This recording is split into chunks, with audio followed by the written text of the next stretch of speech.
Un saludo cordial para todos los que nos ven a través de este medio. Soy Néstor Díaz y este es su canal El Teólogo Responde. Les invito a que nos acompañen a una interesante entrevista que hicimos tocante un tema de alta pertinencia como es el de las sectas y las NMR o nuevos movimientos religiosos. Para ello tendremos a un invitado especial y si deseas saber más sobre el contenido, dele play al video y continúe con nosotros. Este programa también lo hemos desarrollado desde la plataforma de FDL o el Instituto de Formadores de Líderes para los estudiantes de apologética que se encuentran en la recta final y que necesitan ver este video para que puedan tomar sus notas y de ahí entonces poder asignarles la puntuación final antes de proceder al siguiente ciclo. Dicho este inciso, entonces vamos a proceder a la presentación de nuestro tema, puesto que el tema de por sí que vamos a desarrollar es de importancia vital. De hecho, son los japoneses, y es en la sociología japonesa, donde por primera vez, o por lo menos donde se acuña un concepto que es el que se podría traducir como nuevas religiones, es el término de Shinskuyo, literalmente nuevas religiones. Mi japonés no es muy bueno, así que hay que tener esa concepción y esa concesión hacia mi persona. Pero los sociólogos japoneses designaron con ese término a un fenómeno que implicaba el aumento de nuevos movimientos que surgieron a partir de la Segunda Guerra Mundial. A partir de ahí, y tomando ese concepto como tal, se puede lograr construir una definición de las sectas y de las nuevas modalidades o movimientos religiosos, también conocidos como NMR, y ese será el término que vamos a utilizar en todo este video, NMR, para referirnos a esas comunidades religiosas, grupos éticos, espirituales o filosóficos de surgimiento reciente que tienen un lugar periférico dentro de la cultura religiosa dominante. Ese sería el término que vamos a utilizar para referirnos a ellos. Y como este tema no es un tema de ámbito sociológico solamente, sino que le preocupa mucho al teólogo, en el Teólogo Responde vamos a ubicar el desarrollo de cómo los teólogos respondemos ante los desafíos que representan los nuevos movimientos religiosos. Y para ello, como no, hemos invitado a nuestro coordinador académico del programa de formación teológica Formadores de Líderes, un gran amigo y también un excelente pensador teológico, nuestro querido hermano Juan Hernández, que por cierto ya es una visita muy frecuente en nuestro canal. Así que Juanji, un honor y un placer que estés con nosotros. Siempre para mí es el honor y para mí es un gozo participar contigo, amado hermano, en este coloquio o en estas tertulias que siempre tenemos. Y con un tema como este, que es un tema fascinante. Qué bueno que tú mismo has puntualizado que aquellos que tenemos el pensamiento teológico, que desde nuestra perspectiva necesitamos dar una respuesta a este fenómeno que estamos presenciando hoy en día. Mira, Néstor, durante mucho tiempo se dijo que la religión iba a desaparecer. A medida que el hombre iba a ir progresando en la técnica, a medida que el hombre se iba a desarrollar en su pensamiento y su nivel de vida iba a ir evolucionando, el pensamiento mágico religioso iba a ir cada vez más decreciendo. Y lo que hemos visto en las últimas décadas es exactamente lo opuesto a ello.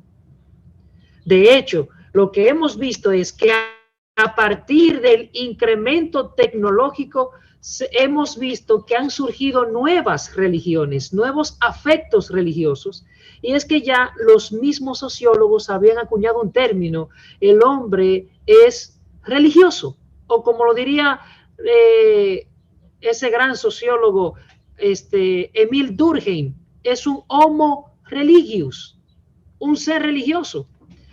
Y a partir de ahí entonces creo que lo distinguible de nuestra época y lo que las personas en el futuro nos van a distinguir es por esta sopa probiótica de nuevas religiones que tenemos nosotros acá, este merengue extraño, esta composta de grupos pequeños que necesitamos entender para que desde el lado cristiano poder darle una respuesta efectiva a esta nueva hambre por lo religioso que estamos viendo.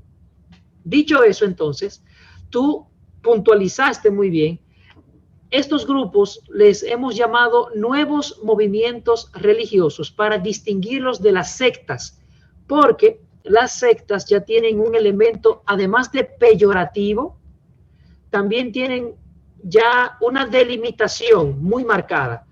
Las sectas cristianas, todos las conocemos, y las sectas de otras grandes religiones, como están presentes en el Islam y así por el estilo, tenemos referencias de ellas, mormones, testigos de Jehová y así por el estilo.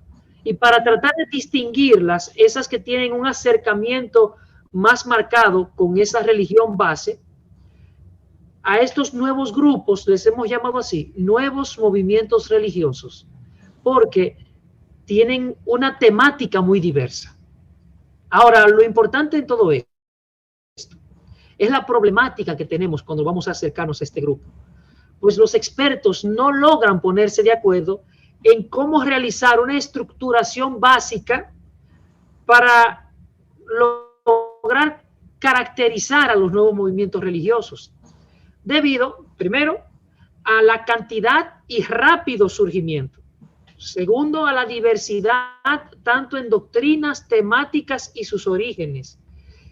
Tercero, a la diferencia entre secta y nuevo movimiento religioso. Y por último, también en la relación con los grupos religiosos tradicionales y su carácter de innovación. Creo que fue por allá por el 2006 que el especialista en cultos y sectas Gordon Melton, que es el director ejecutivo del Instituto para el Estudio de las Religiones en Estados Unidos, sobre todo de la Universidad de Santa Bárbara. En Santa Bárbara.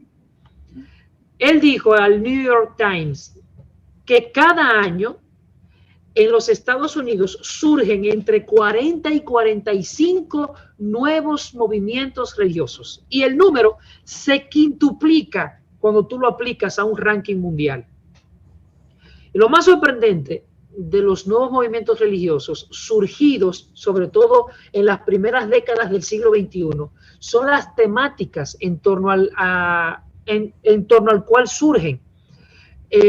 Teorías conspirativas, reptilianos, terraplanistas, ovnis, cultos a figuras famosas, Beyoncé, Maradona, Kanye West, guiones de películas como el jediismo, o los otakus. Hay secciones dentro de personas otakus que se comportan como sectarios religiosos, reacciones antirreligiosas que se volvieron cultos, el pastafarismo, el churnicismo, la iglesia de ateos, movimientos sociales como la iglesia de la eutanasia y la tecnología, el dataísmo y el transhumanismo, así como las que son de corte ecologista, Wiccas, veganismo, el Dhamma-Manjur. Todos estos movimientos, incluso hay algunos que intentan sintetizar todas esas grandes religiones y expresiones cúlticas en un solo aparato llamado el templo del universo, la fe Bahá'í también, el muísmo. Entonces, es un panorama interesante, sobre todo por la temática en la cual surgen. ¿Querías decir algo, Amado?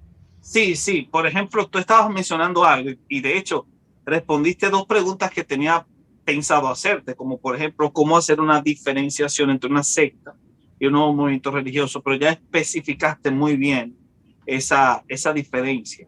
Pero también te iba a mencionar sobre estos grupos que he escuchado hablar de la Iglesia del Dragón, es decir, no el canal de YouTube que se llama Iglesia del Dragón, que es de un joven que hace referencias al cristianismo para hacer comparaciones de doblaje con el anime de Dragon Ball. No me refiero a eso, porque eso es más chercha que otra cosa, pero sí hay grupos que han construido todo un sistema de vida en torno a la forma de ser de Goku.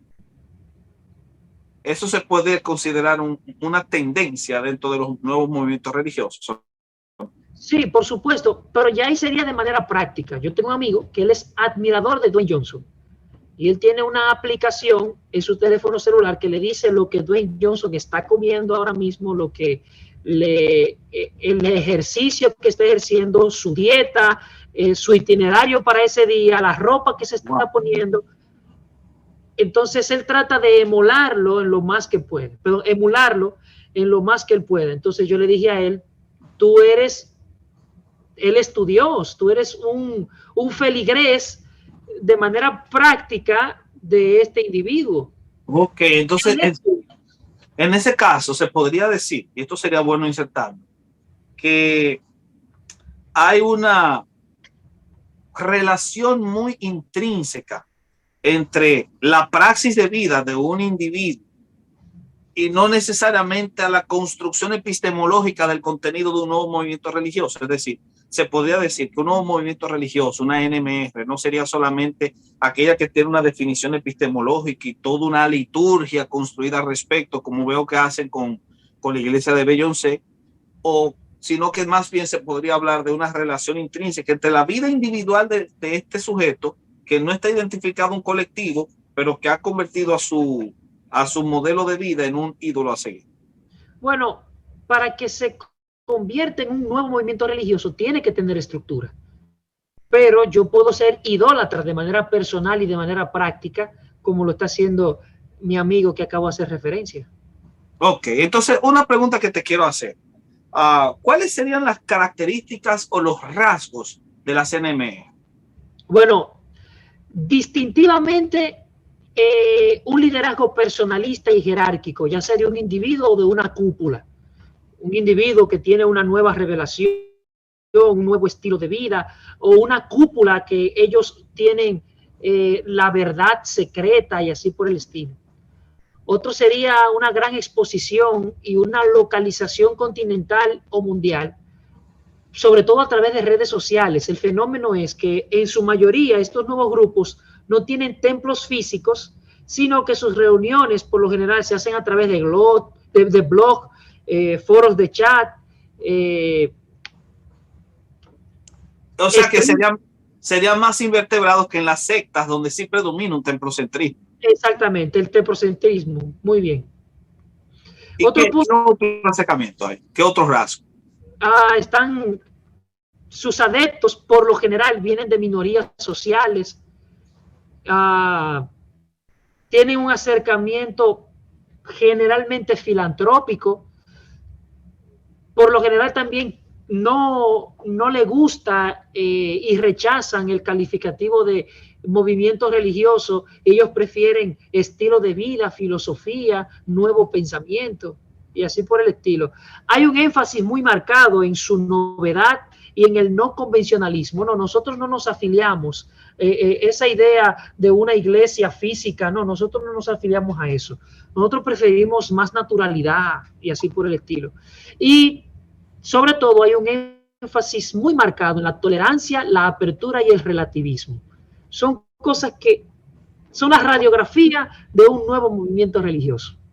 ¿Y cuáles serían sus víctimas más frecuentes? Bueno, como puntualicé, habían personas de minorías sociales. Y me gusta mucho lo que mi profesor de religiones y sectas, Juan José Pérez, dijo una vez. El mejor anticuerpo para una secta es tu familia. Personas que tienen las necesidades familiares suplidas, es muy improbable que caigan en una secta o en un nuevo movimiento religioso. De hecho, si tú te pones a ver, la gran mayoría de técnicas que tienen estas personas para atraparte, siempre está el elemento de aislarte de tu zona de seguridad. Te privan de tus relaciones familiares, te privan de tus relaciones de amistad y te excluyen, te apartan. Por lo general siempre te invitan a aislarte constantemente. Jesús era todo lo contrario. Jesús visitaba personas en su casa. Él iba a la casa de fulano Y Jesús siempre tuvo un énfasis marcado en que las personas fueran y dieran testimonio a los suyos. Ve a los tuyos y dile lo que has visto. Muy diferente. De hecho, yo mismo me sorprendo de que muchos de los que se afilian a esos grupos tienden a ser de un rango de edad específico, especialmente millennials. ¿Por qué las NMR son tan atractivos para los millennials? Es una de las grandes paradojas que nosotros tenemos. La sociedad más educada, la más informada, es la que son más proclives a este movimiento, a estos movimientos. Yo creo también lo que algunos pensadores han hablado acerca de la ideología invisible, que está constituida por pragmatismo en cuanto a lo ético, el individualismo desmedido, el relativismo en cuanto a la verdad. Y lo que caracteriza a la generación del siglo XXI es precisamente eso. Y por utilizar un lenguaje bíblico, son amadores de sí mismos. Lo que buscan es un club de apoyo que les supla esas necesidades de sentirse parte de un grupo, de una causa mayor a sí mismo. Claro, eso sí, sin que nadie se meta con su libertad para hacer lo que ellos quieran. Y el mercado religioso ofrece productos personalizados, adaptados al cliente. El común denominador de las personas que han sido rescatadas de estos movimientos, al reflexionar sobre los años de engaño, todos ellos concluyen lo mismo. Me dijeron lo que yo quería escuchar. Y esa es la gran diferencia con el Evangelio de Jesucristo. El Evangelio de Jesús te dice lo que te puede salvar, no lo que tú quieres escuchar. Muy, muy interesante verlo así. De hecho, se podría decir que la base sobre la cual están construidos todos los nuevos movimientos religiosos es un antropocentrismo muy marcado. Ese es el punto. Es una religión y personas que están detrás que saben y manejan muy bien la psicología del oprimido, del descontento, la psicología del no adaptado. Y detrás de todos estos movimientos hay un individuo que quiere sacar provecho. Una de las preguntas que siempre te hacen es cuánto tú ganas, cuáles son tus ingresos y así por el estilo. Si tú quieres directamente saber si una persona o un líder religioso es dañino, mira sus intenciones en cuanto al dinero. Eso es algo que no falla. Si está apuntando a tu bolsillo, sal huyendo. Sal huyendo. De hecho, es muy, muy, muy conmovedor ese tipo de análisis, porque lo más común y lo que más predomina justamente es ese tipo de intenciones. Ahora, tú como analista, porque sé que has escrito incluso un artículo sobre el particular que se insertó al folleto de apologética de FDI, ¿cómo tú clasificarías, para bien de todo lo que nos están escuchando, los distintos movimientos religiosos, sabiendo que esto es un fenómeno muy heterogéneo, pero se podrían clasificar en grandes grupos y podrías identificar algunos dentro de esos grupos? Es difícil hacer una clasificación. De nuevo, yo escribí ese artículo creo que hace un año y se han triplicado el número de lo que eran antes. Entonces, sin ser una clasificación arbitraria y abierta a cambios, yo creo que sería posible hacer una clasificación en 3 segmentaciones. Primero, los inconformismos y nuevas versiones del cristianismo. Allí entraríamos las que son de corte protestante y las que son de corte católico. Y luego, hay de corte católico. Sí, porque uno de los puntos que más suena mucho dentro del campo de la crítica apologética es que el catolicismo no se presta a estas fenomenologías extrañas. A mí me sorprende porque yo busqué el estudio de un teólogo católico sobre el tema. El teólogo católico Ernest Troeltsch, él clasificó a la Iglesia Católica Parmal de Troya, al Opus Dei y a los Legionarios de Cristo, y un largo etcétera, como pertenecientes a nuevos grupos, a sectas y nuevos grupos dentro del lado católico. Dentro de la iglesia evangélica o dentro del lado protestante, teólogos de la talla del señor Alberto Roldán. Alberto Roldán, sabes que lo tuvimos aquí en el canal. Yo vi sobre Barth, genial, genial. Sí, sí. Nosotros nunca hemos tenido miedo de mostrar al mundo cuáles son las degeneraciones y versiones malintencionadas de lo que nosotros creemos, que de hecho no se cuentan dentro de lo que nosotros creemos. La Iglesia Evangélica del Evangelio Pleno, la Nueva Iglesia Internacional del Evangelio Cuadrangular, la Sociedad Misionera Mundial o Dios Madre, la Iglesia de Jesucristo Shinchen Jin. No sé qué extraño, pero ahora mismo la mata de los nuevos movimientos y sectas es Corea del Sur. Es increíble la cantidad de nuevos movimientos religiosos que están surgiendo allá. Creo que es algo para estudio más detallado. Esas serían los inconformismos o nuevas versiones del cristianismo. Ahora, dentro de otra categoría serían los maestros y grupos de Oriente, que podríamos allí aludir a las sectas islámicas, hinduistas y a las nuevas religiones de Extremo Oriente, así como los movimientos de doctrinas orientalistas, pero que han sido occidentalizadas, han sido adaptadas al mercado de Occidente.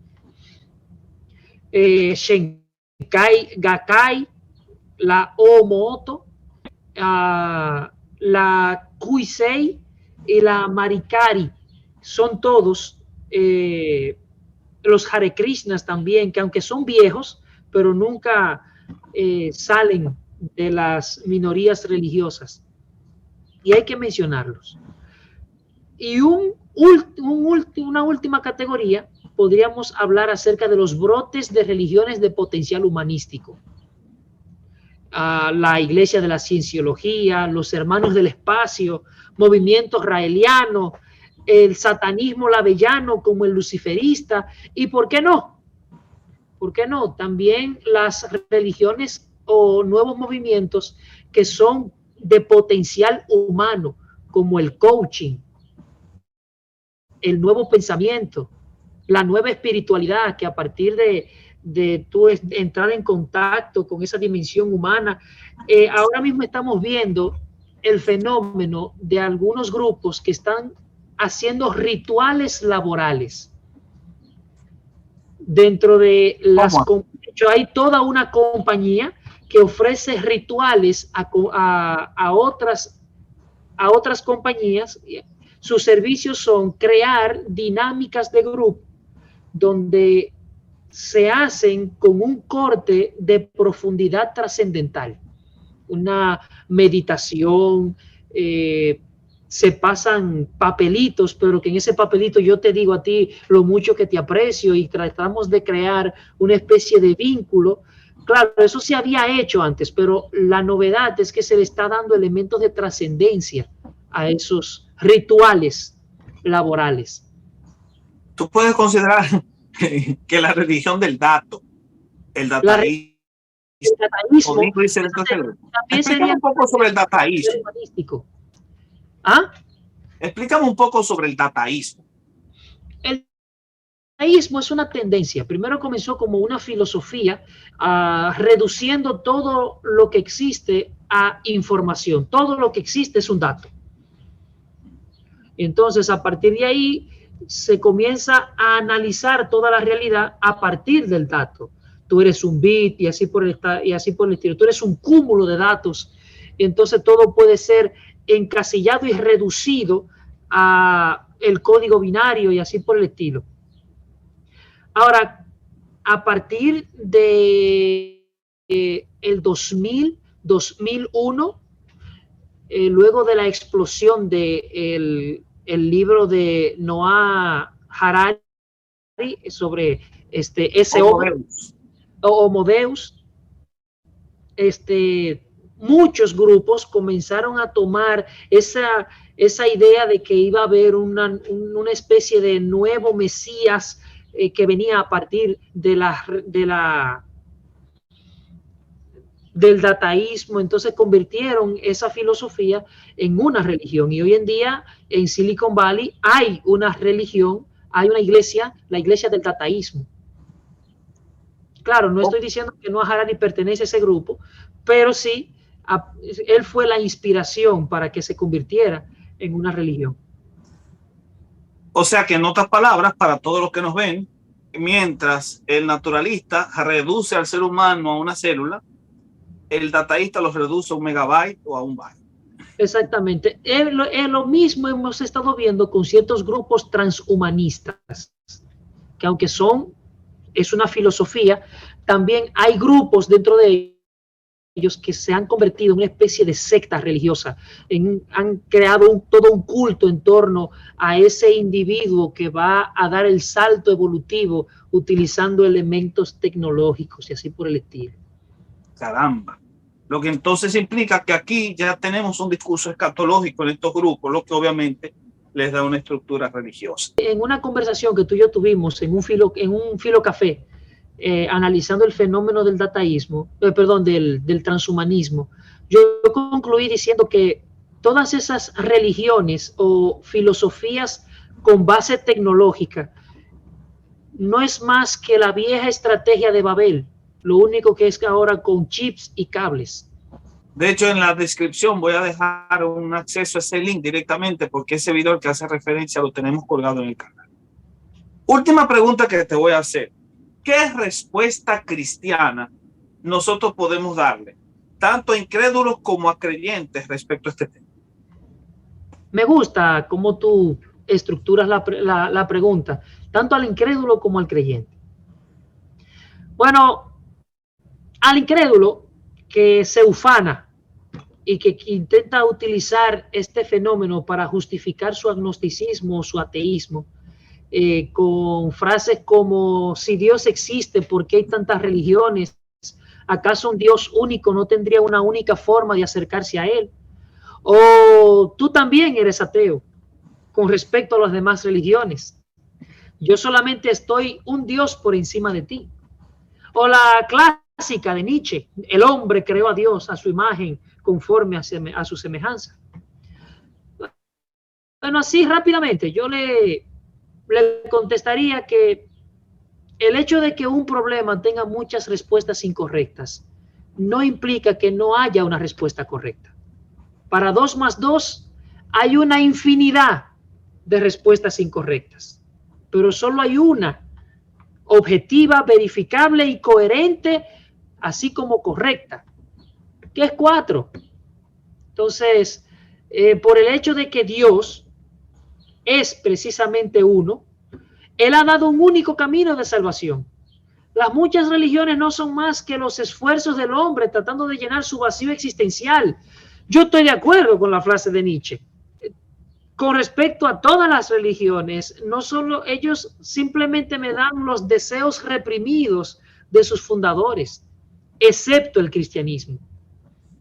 El cristianismo nos da una visión enteramente santa, tanto en pureza moral como en trascendencia, de un Dios que está interesado en revelarse, acercarse y en el rescate de la humanidad.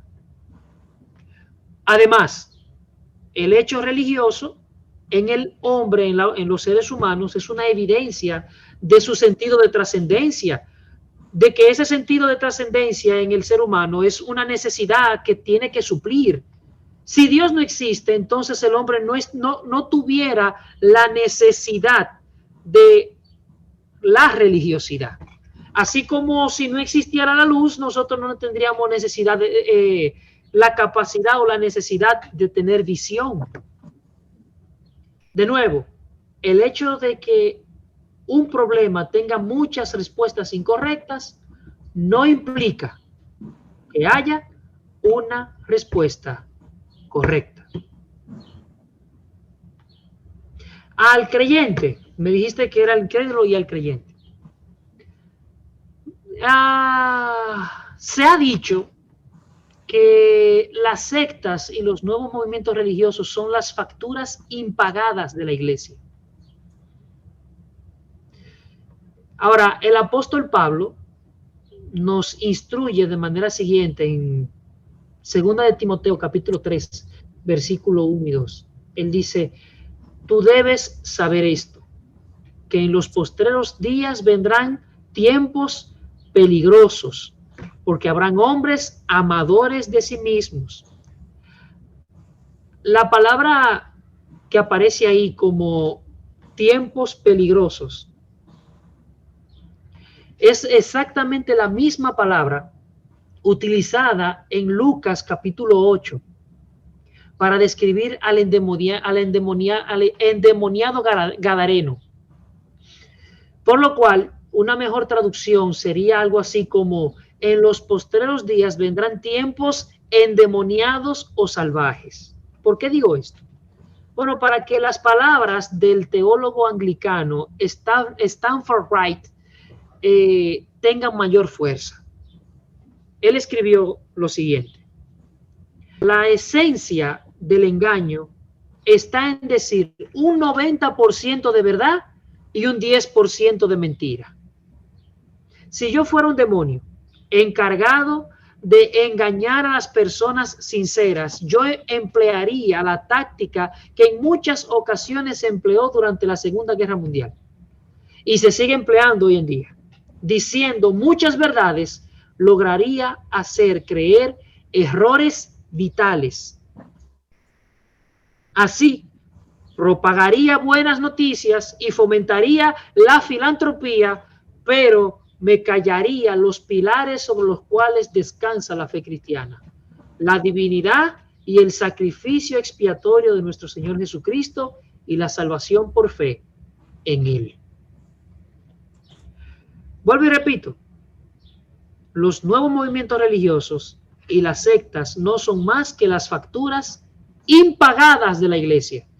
La iglesia cristiana tiene el mensaje más contundente contra el malestar religioso de nuestra cultura. Y la conclusión lógica de toda esta hecatombe de religiosidad es que el mundo está pidiendo a gritos una generación de creyentes que anuncie y proclame la verdad, de que el tiempo se ha cumplido, de que el reino de Dios está al alcance de la mano, que solamente hay que arrepentirse y creer en el evangelio. Este acomodamiento pastoril, este cambio de enfoque en cuanto al evangelismo, nuestro marco terapéutico para la iglesia, este descuido doctrinal que vemos cada vez más creciendo, es un colaborador directo en esta crisis. Por eso yo exhorto al creyente a que cumpla el mandato de su Señor. Aún se escucha el lamento de Dwight Lyman Moody cuando él dijo en un sermón, tratando de motivar a las personas que se sumaran al evangelismo y a la misión. Él dijo: para alcanzar los que están afuera, debemos de conquistar los que están dentro. Yo creo que el Dios que aceptó el arrepentimiento interesado de los ninivitas, es más, y que ese Dios que retrasó la destrucción de esa gran ciudad y que tuvo bien informar a Ezequías de que a causa de su piedad personal el juicio no iba a caer sobre Judá mientras él viviera, es exactamente ese mismo Dios que se va a complacer en nuestros esfuerzos, aunque débiles, pero esfuerzos sinceros, para establecer la justicia que exalta a las naciones. Solamente a Dios tocará bendecir nuestros esfuerzos, pero que no sea por nuestra negligencia que venga el juicio de Dios a esta tierra. Gracias por habernos acompañado durante toda la entrevista.